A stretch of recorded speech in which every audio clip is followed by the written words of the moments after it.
Order. Welcome to our work session. Any questions on the agenda?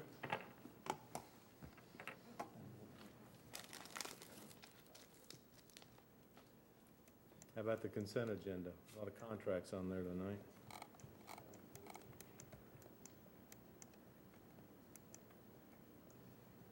I did have one question via email with, I've forgotten the school and the people involved, but on a volunteer coach, before they're approved by the board, are they allowed to be on the practice field? I was supposed to be on until they're approved and fingerprinted, no. Are they fingerprinted before or after we approve them? I can't remember the. Before they're brought to the board for approval. There might be, I mean, I don't, this is, an emails, and I don't know any of the background, but it might be worth remembering or reminding our folks that they're not approved till they're approved. That was the charge in this email. You mind forwarding it? I will, I'll look, I sure will, yeah, thank you. Other questions?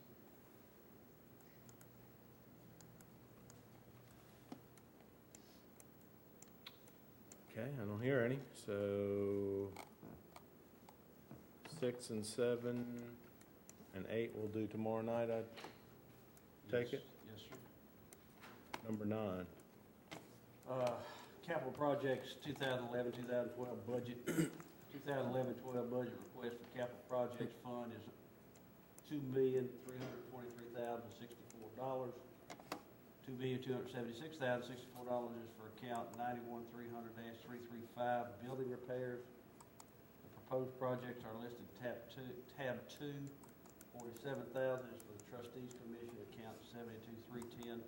The motion is to approve the 2011-2012 budget request for the capital projects for $2,343,064. That's that 5 cents that we get on the tax rate, right, Jeff? That we gave, I shouldn't say gave, that was channeled for that use in lieu of leaving it in our operational budget about 3 years ago, 4 years ago. Okay, discussion, questions about that? Since we got some time, you want to talk about some of the things, Gary, that are on there? You kind of commit them to memory or what? Well, is it okay if I talk? Yeah, will you come up there? Please, yes, sir. Yeah.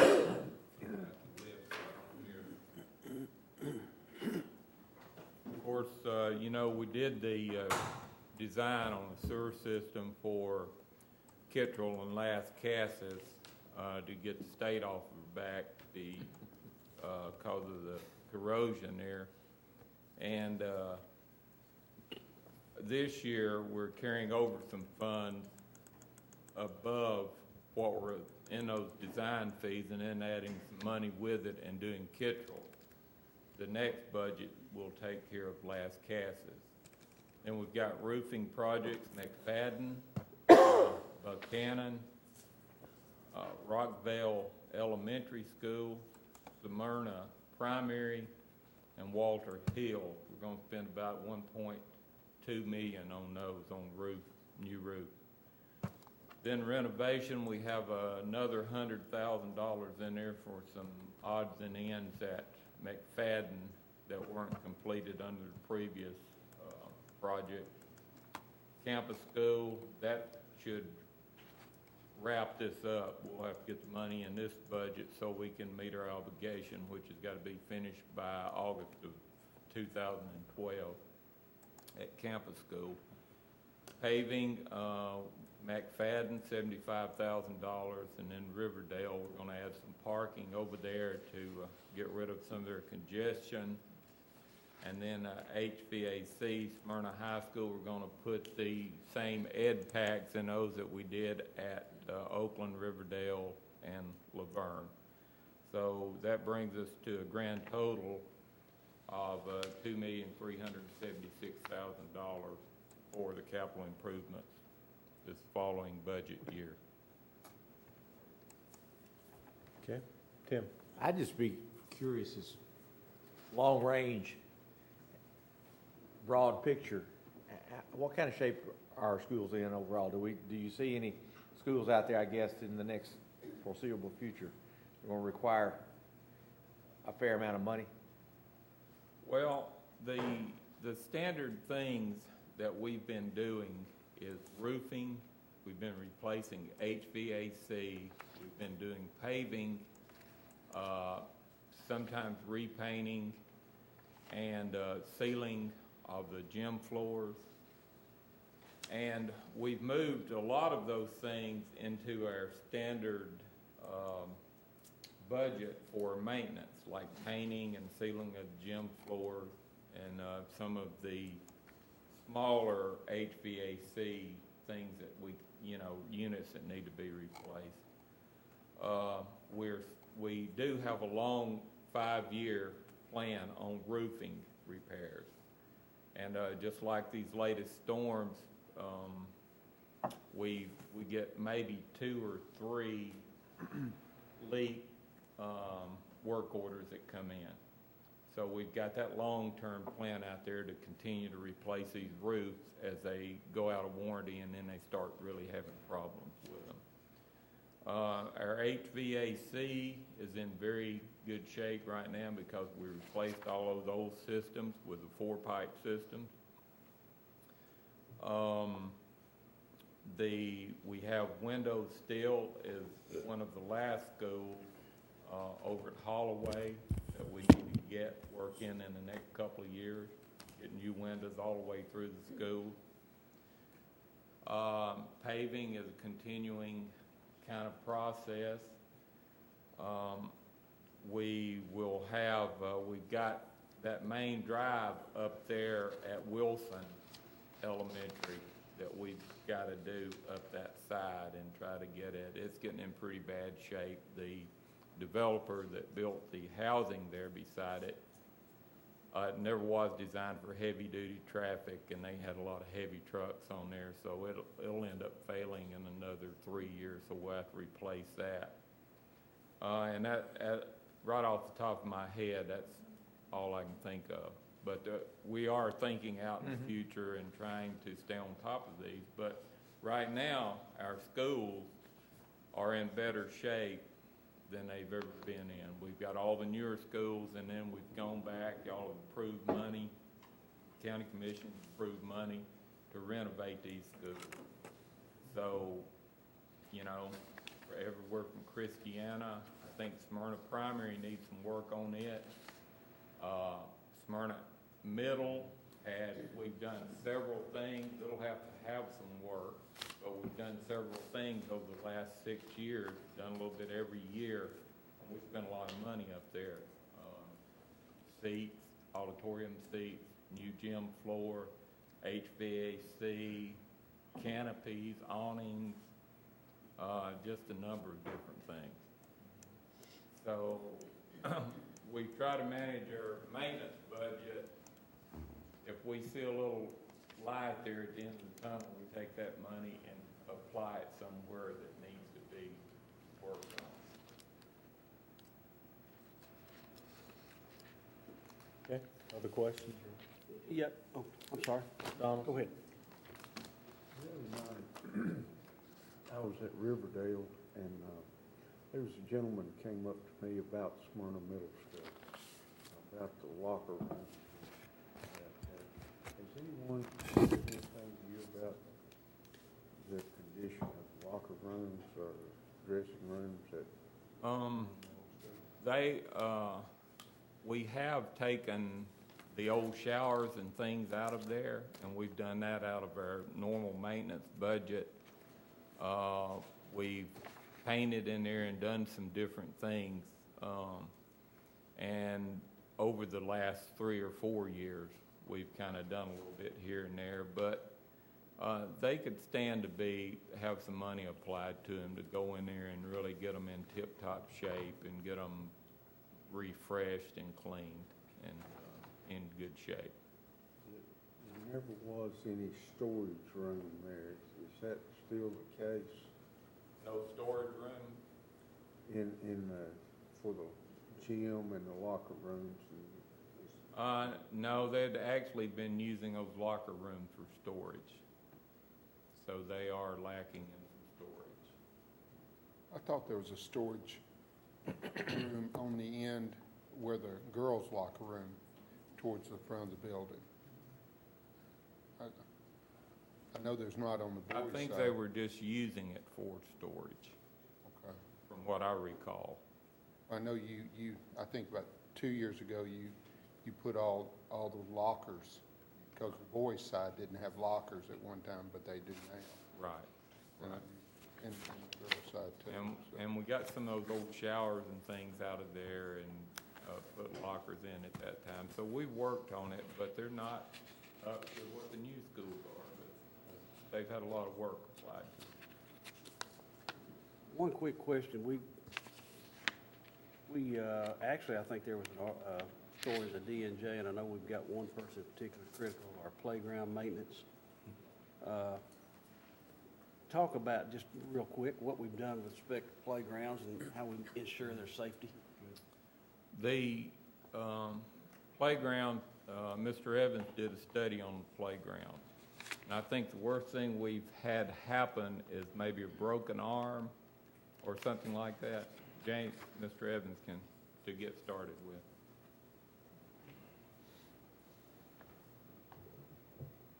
The only equipment-related issue we've had in the last few years was a student at Wilson Elementary who was swinging on a support arm, which is not made to be swung on, and the support arm, the bolt actually came loose. The student fell and broke their arm.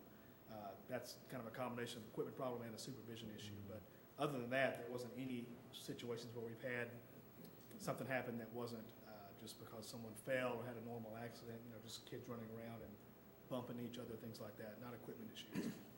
But you've dedicated a couple guys to We have 2 guys that work on those things. They inspect them. We also have another gentleman that does our school inspections, who works for maintenance department, check them when they're there. The principals and the teachers keep a fairly close eye on them. Anything that is reported, we fix it immediately. Between the 2 guys, you could say there's one full-time person working on playgrounds all the time.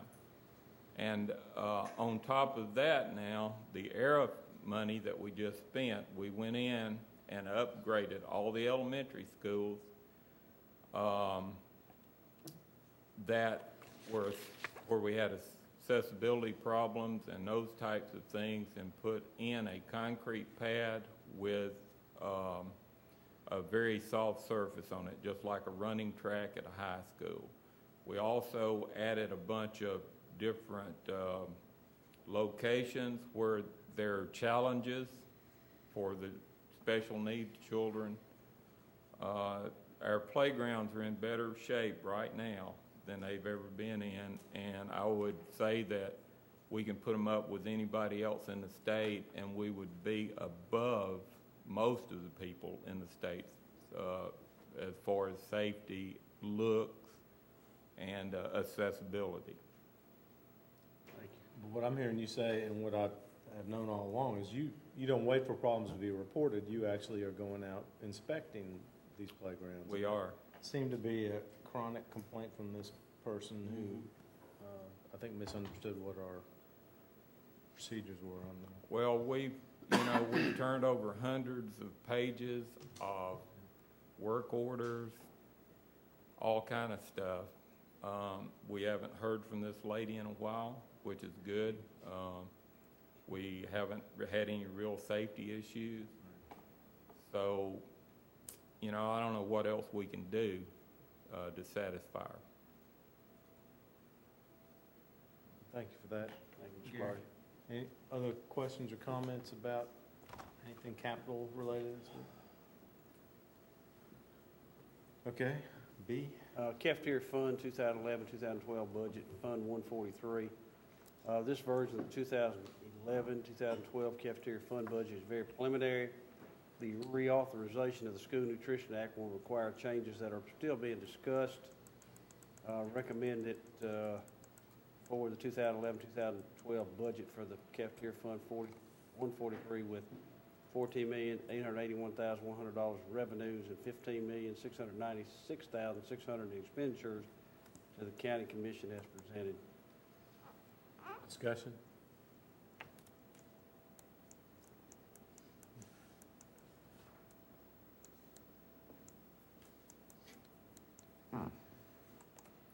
Alrighty, number 10, And you have a student discipline appeal. I think you have information close by. The board has been requested to review the March 31st, 2011 decision of the DHA to uphold the remandment of a student from Blackman Middle School to Smyrna West Alternative School.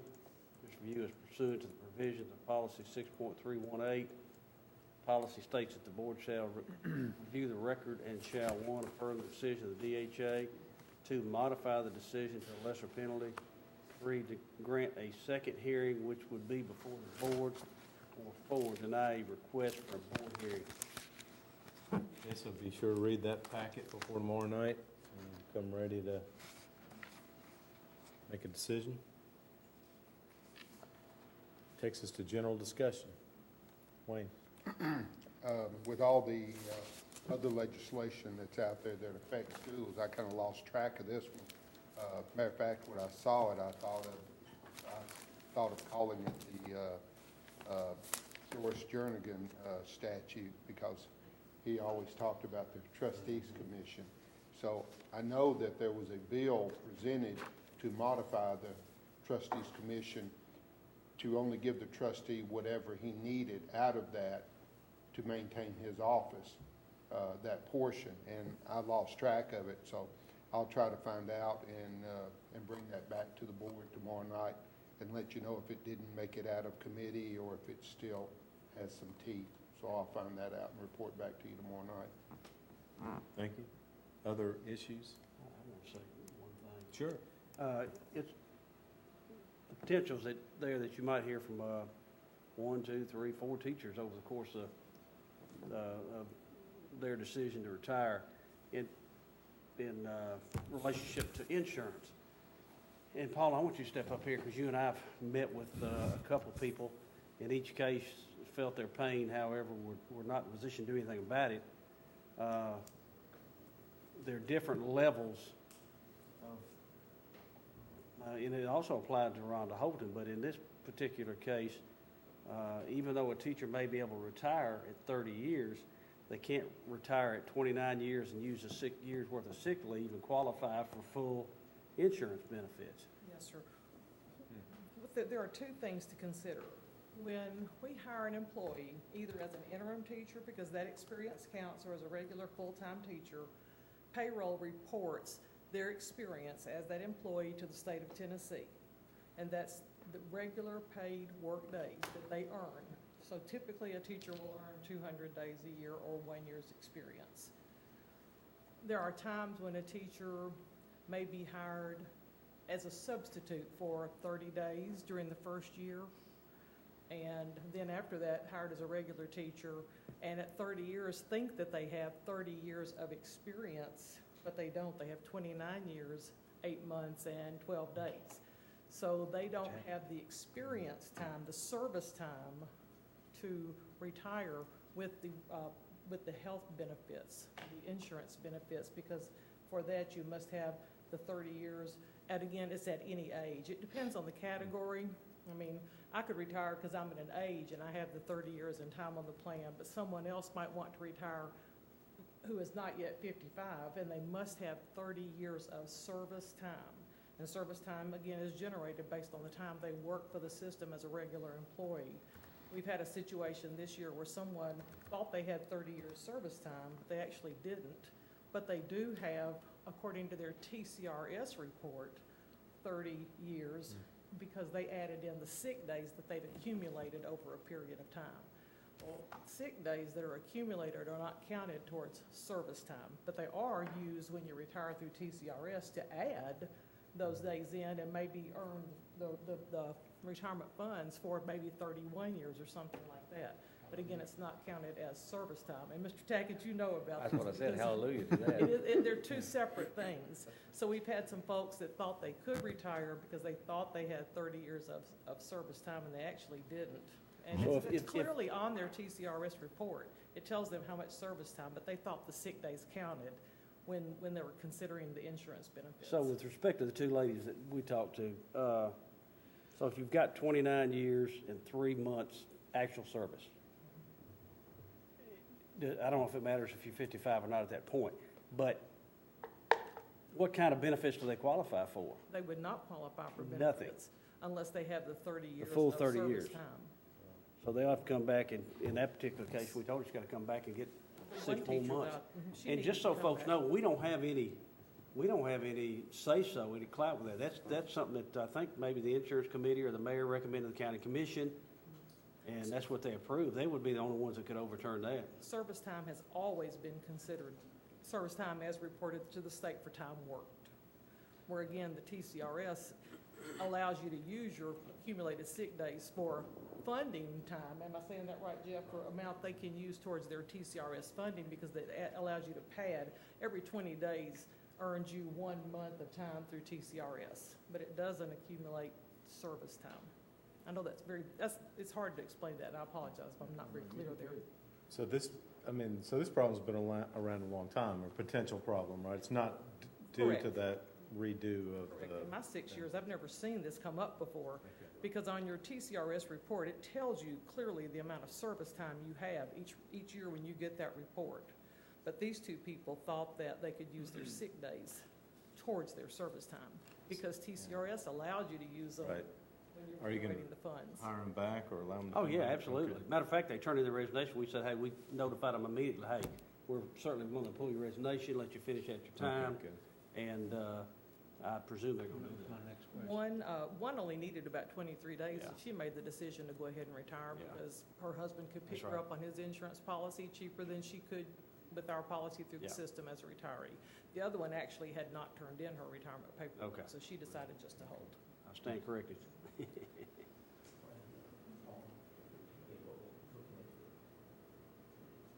the insurance committee this week, all I can say is clarifying that in the plan. That's correct.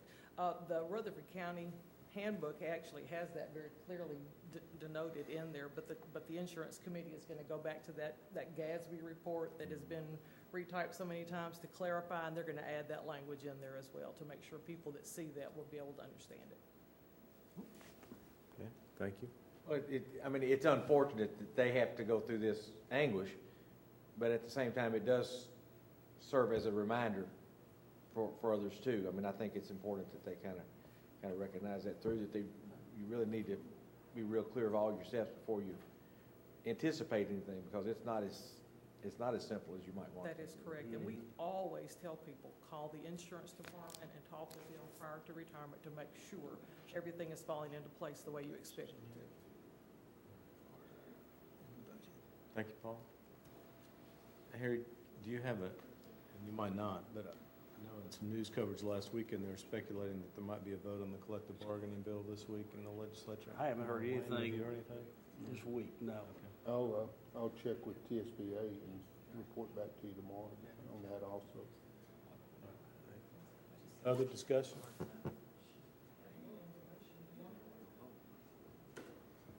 All right, hearing none, we'll see you tomorrow night. We're adjourned.